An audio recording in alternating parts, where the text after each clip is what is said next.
Aku rasa si tu kahwin.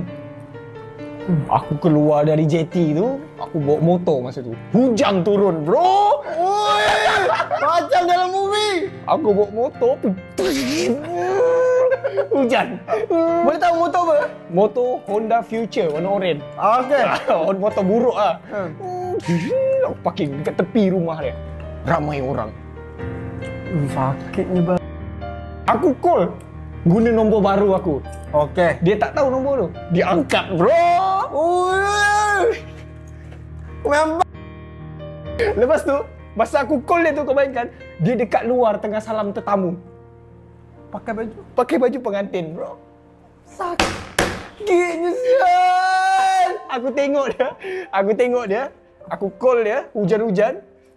Dia angkat call tu, adik dia bagi telefon. Dekat dia. Dia datang. Adik dia datang bagi phone, aku cakap, "Hello. Assalamualaikum." Lepas tu dia, "Waalaikumsalam. Siapa ni?" Cakaplah, "Tahniah, gini. Masih kawal lah."